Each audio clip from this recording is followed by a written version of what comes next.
is an increasing problem which is not overly recognized. We found that the overweight and obesity was very, very high. So the problem of obesity is terrible.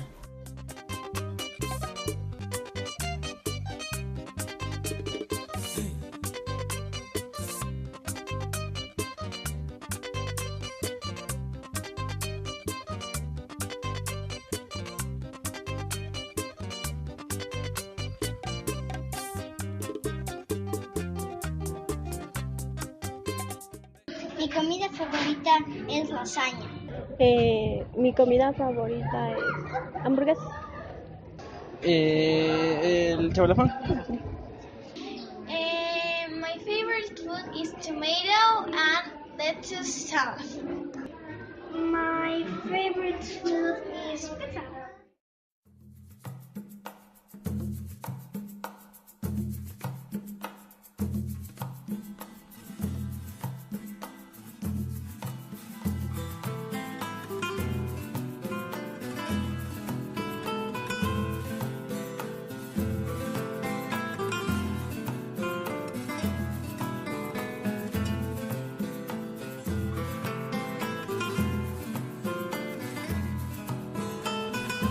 The World Health Organization says that obesity is in body mass index over 30, and overweight is between 25 and 29.99. If the patient is overweight or is obese, maybe it's because has some more intake of calories or energy, and doesn't expend a lot. There are many diseases that are linked to obesity. There are cardiovascular diseases, diabetes mellitus, stroke, acute myocardial infarction, hypertension, metabolic syndrome. You can have also sleep apnea, musculoskeletal damage, especially in joints. You have a propensity to infections, and also the obesity causes an inflammation status of the patient. And also the patients that has obesity are exposed to thromboembolic problems. If you have hypertension and also diabetes mellitus, those are predisposing factors to myocardial infarction. Obesity has an impact in life expectancy of our patients. The people expected life is less than the average, and also in the quality of life. It can be physical and it can be psychological. Physical because you can't do all your activities, usually activities, and you can't move. You can be active for a long time. You have to rest. You can't do sports.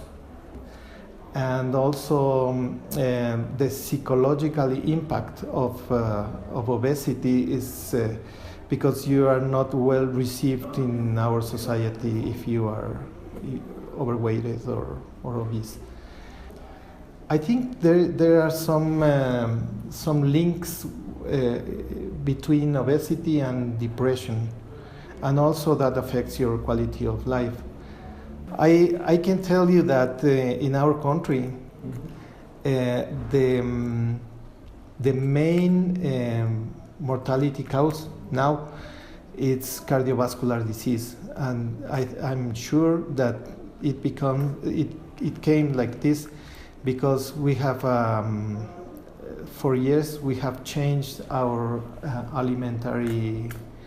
our meals, and our food has changed a lot because we use fast food all the time.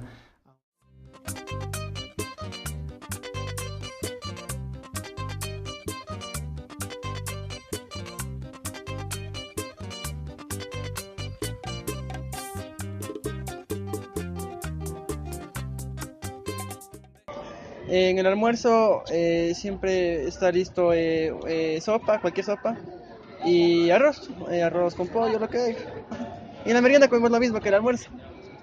Almuerzo, a veces arroz con pollo frito y una sopa de verduras.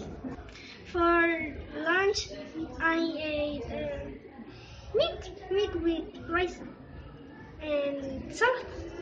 El desayuno como tostadas, huevo y jugo.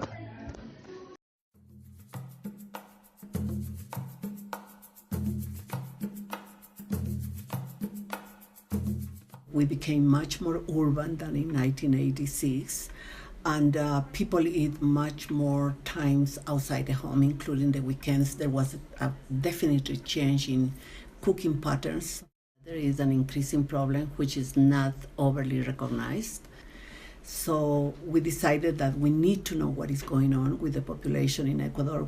And we decided to do a national survey and combine not only the problems of deficit, but also the problem of excess, along with the identification of some parameters of chronic diseases. We found when we measure by some basic indicators of what is the situation in chronic disease, we found, for example, that hypertension affected half of the population. We found that the overweight and obesity was very, very high. Overweight, depending the group of age, is over 30, over 35. But the increment of overweight or obesity in school children is very high, nearby 30%. In adolescents, exactly the same. And in adults, jump to 40 to 60%, including elderly people. So we, after this data, we find out that we are facing with a epidemiologic transition in a very, very fast mode. In Ecuador, a couple of studies right now in Galapagos, the beautiful islands, the best in the world, nevertheless presents the highest rates of overweight and obesity in the country. It's unbelievable. The other thing that we see is that among the so-called poor population, mostly the Indian population, they are shorter because they were malnourished when they were kids. They are also presenting higher rates of overweight and obesity. That means the velocity of increment of overweight was much faster than the velocity of decrease in stunting. And that is when we talk about double burden of disease, that is one of the concerns. But in terms of urban areas, the coastal area are higher in obesity and overweight than the Sierra, the mountain area. For one thing, they are exposed to more sugary drinks because of the temperature. The consumption of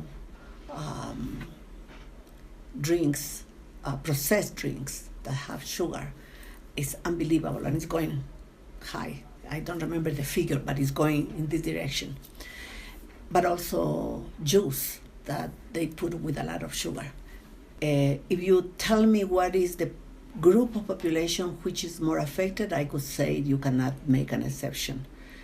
Taking in consideration specific characteristics, all the population are affected. So the problem of obesity is terrible. But it's not only the issue of figures, because that is easy to say, this population is less or more. The whole issue is what are the determinants of these problems? Because then you have to talk about the transition from rural to urban, and what it means in terms of lifestyle. You have to talk about the transportation system. More and more people use means to move from one place to another, means less physical activity. You also have to talk about the exposition of ultra-processed food and processed food that is, in general, with a high increment in sugar, salt, and fat. And that means you really have to recognize that the industry is playing a very negative role in the presence of overweight and obesity. But how you compete with the industry, that they can provide to you an item that you can buy and you can eat. You don't need to cook, you don't need a dish, you don't need a fork, you don't need a knife. You just open the container and eat it. And you are eating an excess of sugar, excess of salt, excess of fat. Yeah. In addition, there is another problem, and that is an external influence from the US culture, the oversizing. We not only are exposed to ultra-processed food, but also with the local food that is served in big amounts. So it's very difficult to make people aware, because when you start taking issues that are relating to personal interests, then you go beyond science. You have to deal with politics and with policies and with commitment, and that is very difficult. Especially now that the problem of nutrition is not a problem of a country, it's a problem that is being moved by international organizations, by international NGOs, and by donors. Now in the world, everybody's busy and everybody goes running. There is no priority for life, for healthy lives, and how we undertake the importance of being healthy until we get old. Because we are going to get old anyway, but we want to get old healthy.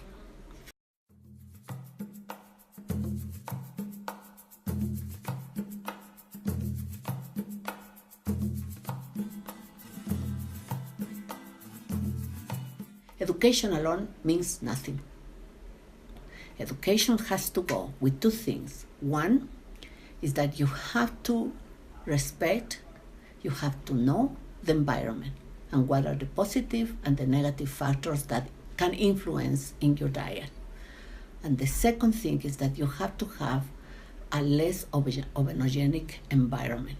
This year, you provide food that is healthy anyway. You provide the possibility of access to healthy food, or to eat what you prepare in the house. So this is my definition of education. Okay, along with that, you have to educate the children. Then you have to educate, because they are learning. They go to school for learning. You have to teach them to learn to like the good food, to enjoy the good food, to sit and eat.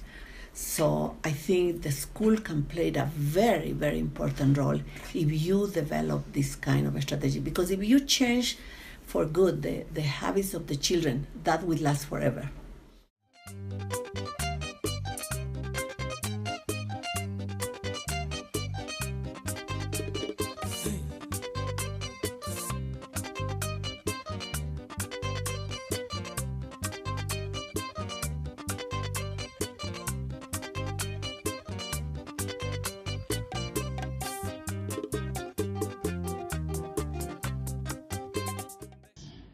Healthy food for me is food that gives energy and vitamins and things like that. Los vegetales y las frutas.